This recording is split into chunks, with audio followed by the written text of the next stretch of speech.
believe I'm getting married again. Noon, sinabi ko sa'yo, we will never get married. And okay lang sa'yo kasi naiintindihan mo. Para akong na-trauma. Takot na ako. Hindi na ako naniniwala sa kasal. My heart is a mess bago kita makilala. Laging naghahanap ng kaligayahan. Pero mahal, aside from the reason that we are obeying God as a renewed Christian last June 30, you gave me the reason to marry again.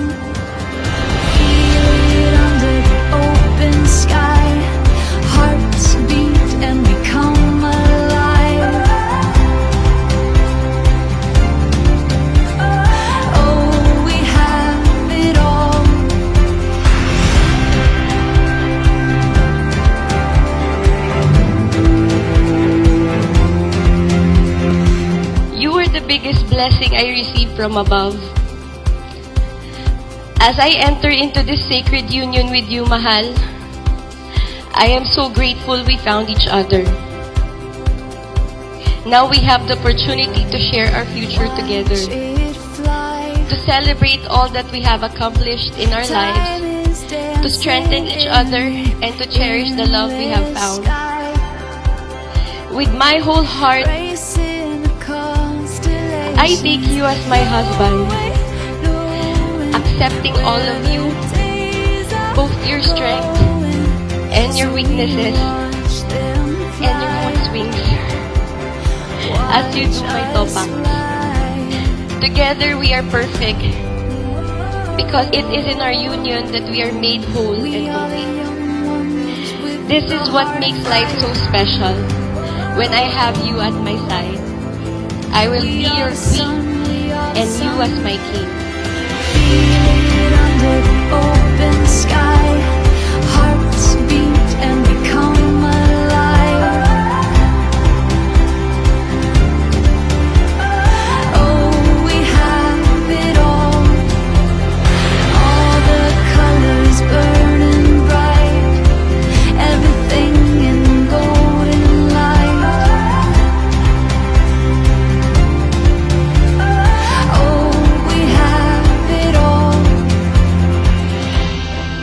I vow to be with you forever.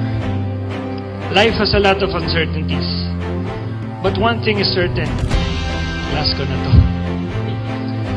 I will grow old with you. We will watch our children grow. We will travel the world with you, Bert. We will discover and learn new things together. God is with us in this journey. Diyan ka sa left ni God. Dito ako sa kanan. Si God ang sentro. We are the young ones with a heart of fire. We are the sun, we are the sun. We are the young ones with a heart of fire. We are the sun, we are. Knowing that it is God who will sustain this love with His love, I wholeheartedly give myself to you as your wife, and by the grace of God, I will be a wife that will bring you good, not harm. I will be your wife. We have it all the colors burning bright, everything in golden light. Oh, we have it all.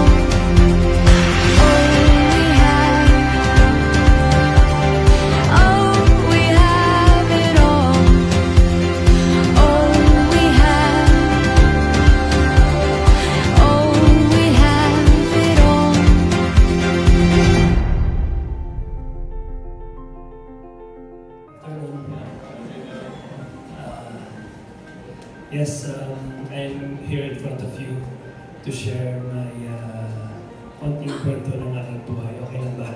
Yes, yes.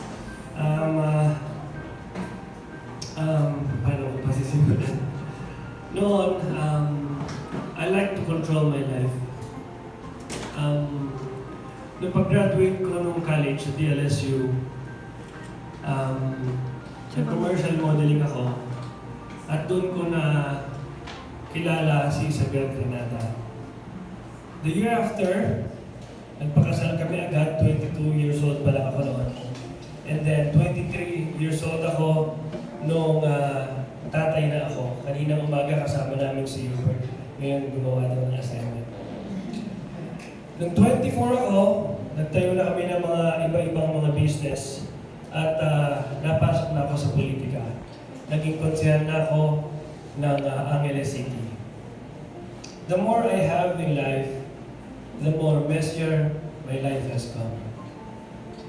Money, power, fame, popularity. Mali ang hinahanap ko. 10 years after, may tinawagan akong isang kaibigan, si Attorney Ryan, para maghingi ng advice. Annulment. Yes, umabot na doon agad sa annulment ang aming problema. Marami kasi ako naging kasalanan kay Isabel at sa aking pamilya. Pambababae, lagi akong wala sa bahay, puro trabaho. Akala ko okay lang. Pero yun pala ang unti-unting sumira sa aming pamilya. Nung nag-usap nga pala kami ni attorney, hindi niya ako in-advise na mag-anak. Pero the year after, noong 2015, pinili pa rin umalis ni Isabel sa bahay.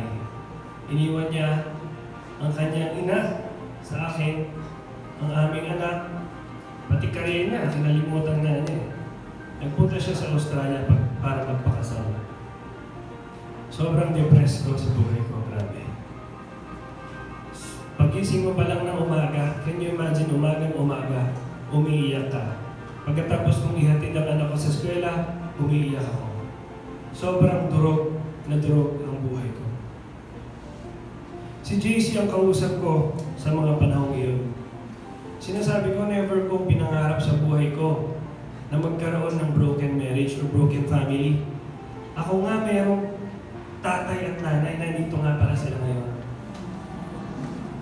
Pero iniisip ko, habang buhay, actually kinausap ko yung anak ko, sabi ko, sorry, anak, umiiyak ako dahil habang buhay, kahit magpasorry ako sa'yo araw-araw, hindi ko na may babalik yung mom niya.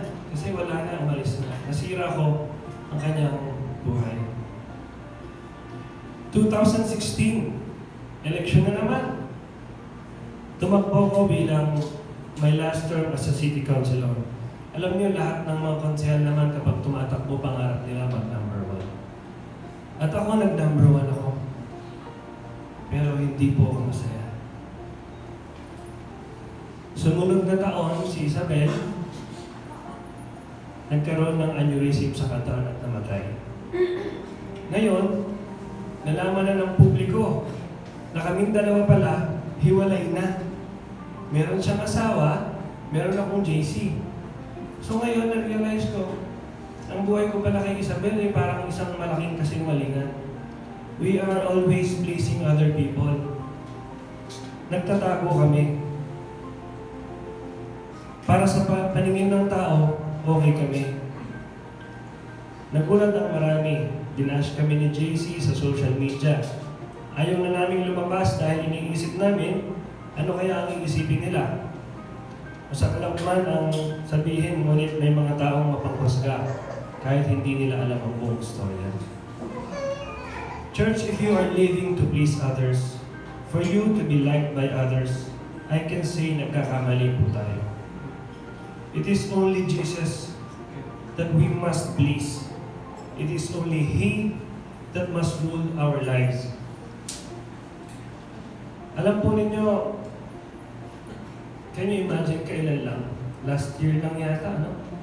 So, yung buhay ko nakakapagod. Searching for happiness. Yung mga 10 P na yun, sinerch ko lahat yun. At lahat halos nun, nakuha ko naman.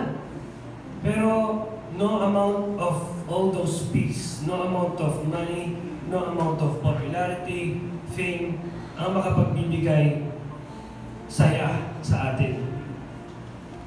Hindi ko naman sinasabing masama yun. Okay lang. Pero hindi ito ang sagot para magkaroon ng meaningful life. I dreamt for having this amount of money before. I got it. Pero hindi enough. I worked hard to be number 1 counselor. 3 terms naging number 1 ako. Hindi pa rin ako masaya. Kung lagi tayong maghahanap ng kaligayahan sa maling paraan, never niyo pong makikita ang tunay na kaligayahan. It's only when you receive the kingdom of God. Alam niyo po noon, I often have tears of sadness and pain. Now, laging tears of joy. Kahit wala akong ginagawa, kinukwento ko po yan sa mama ko, nandito siya. Kinukwento ko sa kanya, alam mo ma, kahit wala akong ginagawa ngayon, ang saya-saya ko. Meron ako mga kapatid ko, minsan nalulungkot sila. Minsan, meron tayong mga problema, nalulungkot tayo. Pero kapag nasa puso mo ang Diyos, kahit walang dahilan, ang saya-saya mo pala, pwede pala yun. Walang sino man o walang anumang bagay ang makapagpapasaya sa atin kumpara sa sayang kayang ibigay sa buhay natin ng Diyos. After a few years, 2014 kami nag-usap ni Atty. Ryan. Thank you, Atty. Ryan, dahil hindi ka tumigil na sa pagtatasal sa akin. Nagkita kami ulit, mamaya kakwento ni Jaycee, nang hindi sinasadyang pagkakataon. Siya ang ginamit ni Lord para magbago ang aming buhay. Salamat. Talaga, salamat. Hindi na ako ang hari ng buhay ko. Ang Diyos na ang hari ng buhay ko. The past is gone, the new has come. Yan ang paulit-ulit na naririnig ng isip at puso ko anong Victory Weekend. Habang binubura ko na ang aking nakaraan. Through brokenness comes breakthrough. Alam kong pinatawad na ako ng Diyos sa mga pagkakamali at pagkukulang ko noon. At muli akong binigyan ng panibagong simula. Mabilis ang pangyayari. Nag-victory kami, nag-baptize kami, at binigyan pa niya ako ng pangalawang pagkakataon na ikasal ulit. Thank you, Lord, kay Jaycee.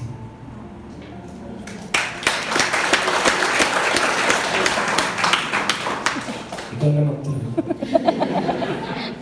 Tumulo na yung luha ko, pinipigil ko. Thank you.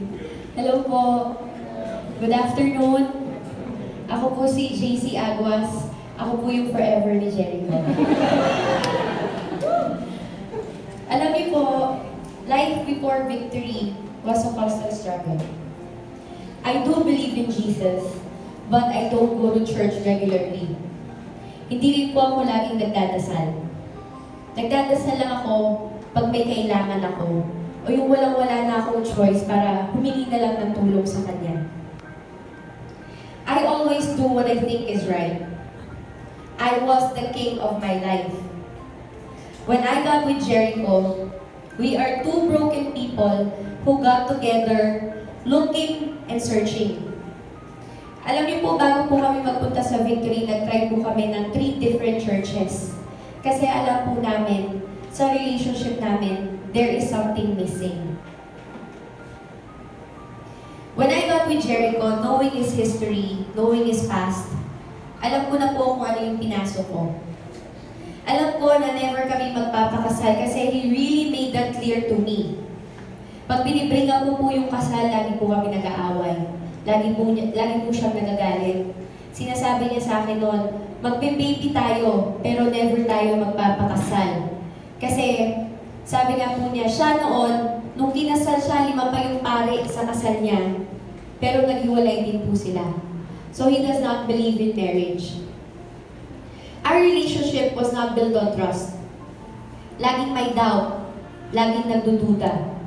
Kahit po alam niya nasa trabaho ako, lagi po niya ako pinagdududahan. Ganon din po ako sa kanya. Pag yung cellphone niya tumutunog, yung liig ko mahaba. Kasi tinitignan ko kung sino yung nagte-text sa kanya. One day, last year, papunta po si Jericho sa Cebu. Nagkita sila ni Atty. Ryan sa airport. Atty. Ryan lives 10 minutes away from the airport and who was never late for a flight all of his life. suddenly that day, naiwan po siya ng eroplano. Thank you for that, attorney. Sorry, bumili ka ng bagong ticket. Nagkita po sila ni Jericho, kinausap po niya si Jericho. Sabi niya, ano bang plano mo kay Jaycee? Tapos, in-invite po niya kami sa Victory Couples Group, yung pong strengthening marriage. So, when Jericho got home from Cebu, sabi niya sa akin, attend tayo. Kasi ayoko nang magkamali as a couple. As a couple. Wala pa rin po siyang balak talagang pakasalan ko. So that Tuesday, we attended. At pagkatapos po ng VG, dyan po sa labas, pasakay ng kotse, nasa kabilang side siya, sabi niya, bago pumasok sa car, sabi niya, mahal, papakasalan na yata kita. Imagine niyo na lang po yung kilig ko. Sabi ko sa kanya, babalik tayo dito ah. So we did. We continued going to the Victory Group, then we attended yung Sunday service, at tapos nag-one-to-one na rin po kami. I remember my first one-to-one with Gian. Sabi niya, obedience becomes blessing. So naisip ko po, if I keep going to this church and I follow them, I will be blessed. So mali po yung motive ko sa pagpasok ko sa Victory. Yung motive ko po was, let's go to this church para pakasalan niya ako. Or let's go to this church para may kapalit na blessing. Until Victory Weekend came. Then, ayun na. Doon ko na po nalaman, doon na nag-make sense lahat ng mga sinasabi sa akin ni Gian. Victory Weekend taught me a lot of things na buong buhay ko, hindi ko nalaman. O kaya, alam ko na siya, pero hindi ko po siya pinaniniwalaan. Doon namin nakilala si Jesus ng gusto. Doon ko po nalaman lahat ng ginawa niya para sa akin. He suffered, He died, pinako sa krus dahil sa lahat ng mga kasalanan na gawa ko. May isang part po during Victory Weekend na I just won't stop crying kasi everything from my past, simula pa po nung bata ako, bumalik sa akin. Naisip ko, I am not worthy. I am not worthy for this. Sa dami-dami ng kasalanan na nagawa ko, iyak lang po ako ng iyak. Kasi nalaman ko, meron po palang isang tao na kahit anong mangyari, hindi ako iiwan. Na kahit anong pa po yung kasalanan ko, kaya niya akong patawarin. At yun po si Jesus.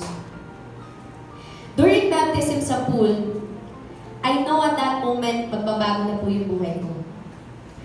Paglubog sa akin sa tubig at pag-ahon ko, I do not know if it's just me, but I felt different. I felt relieved. I felt forgiven. I felt accepted. Now God is the King of my life, our life. We are not perfect, but we try to follow Him according to His Word. Alam niyo po, sobrang gaan ng buhay if you worry less and you leave it all up to Him. Let Him take over. Put Him in the center of your relationship or your life, and nothing can go wrong. I can say we are happy and we are loved by one another. Sobrang galing po talaga ni Lord. Ang galing-galing na ginawa niya sa life namin, sa life ko. I am blessed beyond expectations. Yung dati ko pong magulong buhay na walang purpose, ngayon punong-puno na po. I have a family. I have my Aguas family here. I have Hubert. I have Jericho. I have a church, Victory. I have a Victory group, a VG group to share your weekly life story. At ang pinaka-importante po sa lahat, we have Jesus. We have a relationship now. Close na po kami ngayon ni God. Thank you.